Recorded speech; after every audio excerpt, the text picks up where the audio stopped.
मनुष्य मुक्त नहीं हो सकता, तो वो कर्म कैसे करे कि उसे पाप और पुण्य से मुक्ति मिले?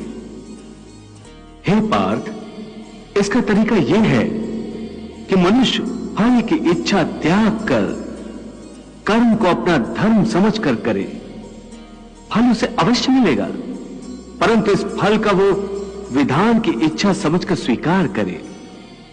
ज्ञानी पुरुष इसी योग को अपनाकर कर्म योगी बन जाते हैं। वाह प्रभु वाह, उस कर्म का तरीका बताओ जिससे कर्म करो और बंधन भी ना हो। इसका बड़ा ही सहज तरीका है। तुम कर्म फल में आसक्ति मत रखो। यह कैसे हो सकता है?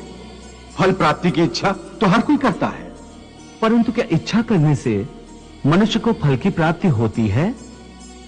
नहीं अर्जुन, क्योंकि फल तो प्रारब्ध के हाथ में है, और जो भी मनुष्य फल प्राप्ति की इच्छा करता है उसका मन फल के बारे में सोचकर अपने कर्म और कर्तव्य से विचलित हो जाता है और उसे वो फल प्राप्त नहीं होता जिसकी उसने इच्छा की थी।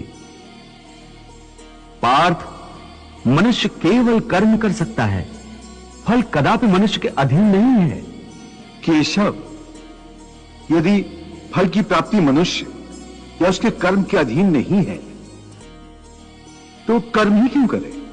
क्योंकि मनुष्य का धर्म है अपने कर्तव्य का पालन करना। इस कर्तव्य पालन के लिए आवश्यक कर्म करना।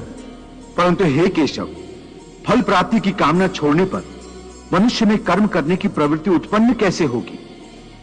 यदि फल की इच्छा न रहेगी तो मनुष्य कर्म ही क्यों करेगा? हे अर्जुन, जो साधारण मनुष्य फल की इच्छा से ही कर्म में प्रवृत्त होते हैं वो सुख दुख आदि के चक्र में फंस जाते हैं। उनकी मन शांति नष्ट हो जाती है। हर पल हर समय फल प्राप्ति के विचार से उनकी निद्रा उड़ जाती है।